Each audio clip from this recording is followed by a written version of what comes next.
Shalom, family. So, today I wanted to talk to you just about some deep digging that I did on Joseph in the Bible and the connections you can make between Joseph and Jesus Christ. So, in the simplest sense, Joseph's coat of many colors symbolized favor. Okay? It was a garment given to Joseph by his father Jacob.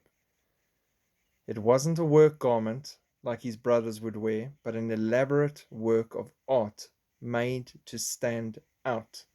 It spoke of nobility, not hard work. It set him apart from his brothers in a way they did not appreciate. Who can blame them?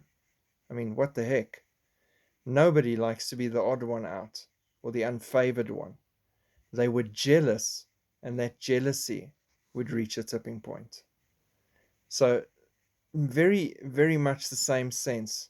Along comes Jesus to his own, and they've got their established old brother syndrome going. They're wearing their dark clothes and their dark colors. They're very morbid. They're working, works, mitzvot, mitzvot, mitzvot. They have to work, work, work, work to get God's attention. That's the way they misunderstood the entire message at the end of the day. Works, works, works. And they're doing this. And along comes Jesus with this message of grace. And he's set apart, and he's not just gathering Jews, he's gathering anyone, including the nations. Multiple colors denoting multiple peoples, a coat of many colors. And all these people are given to him by his Father in heaven as an inheritance. They're his, the same way. And the jealousy from the Jews in seeing the favor bestowed upon Yeshua, the miracles he's working, the things he's doing, the crowds following him and listening to his teachings, when they barely wanted to go near the Pharisees or Sadducees, just boiled them with an anger and a jealousy that would drive them to want him dead.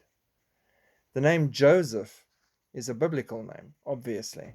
Its earliest origins can be traced back to the Old Testament in the Bible, where it's defined as "he will add" in Hebrew. Did Jesus not come to add? He added all of us into them. He grafted us in. All of us were added the same way. Joseph, he will add. He comes to his brethren. He's noble. He's royal. This irritates them. He clearly and openly speaks about him and his father and putting himself on an equal footing with God, which infuriates them. He is favored, clearly.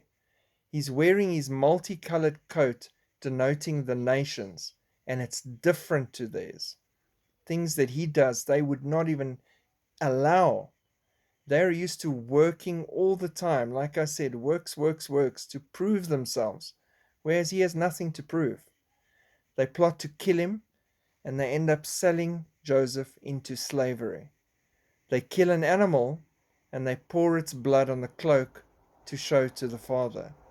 Joseph's not dead, but protected by God.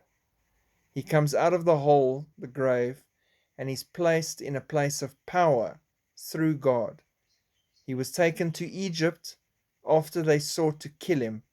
Jesus left to Egypt after they sought to kill him. He takes a Gentile bride before the 7 years of famine begins, and she's kept safe throughout in his home and in his protection. In that same period, Jesus is going to do the same thing. In a 7 year period of trial and famine, his brothers have to seek his face and favor to be able to eat and survive. In the same way as the Jews are tested, they will have to seek God and, with scales removed from their eyes, seek Jesus, Yeshua, for favor and for protection. He tests them to make sure that they have changed. Joseph tested his brothers to check if their hearts had changed. Then only reveals himself to them and keeps them safe and feeds them for the entirety of that time period of 7 years. Same thing's coming up.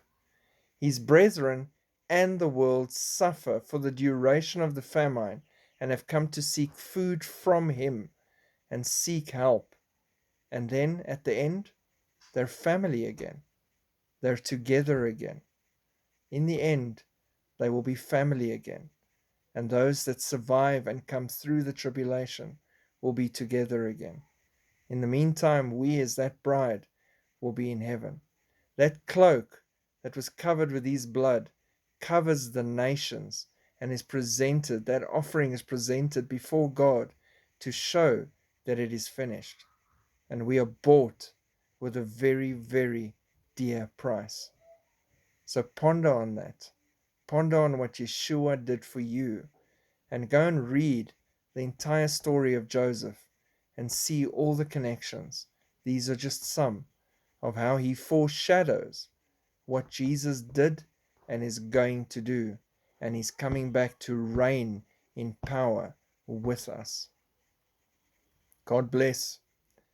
Keep your nose in the Bible, your eyes on God, and keep watching and listening for the trumpet. We'll see each other very, very soon in the clouds.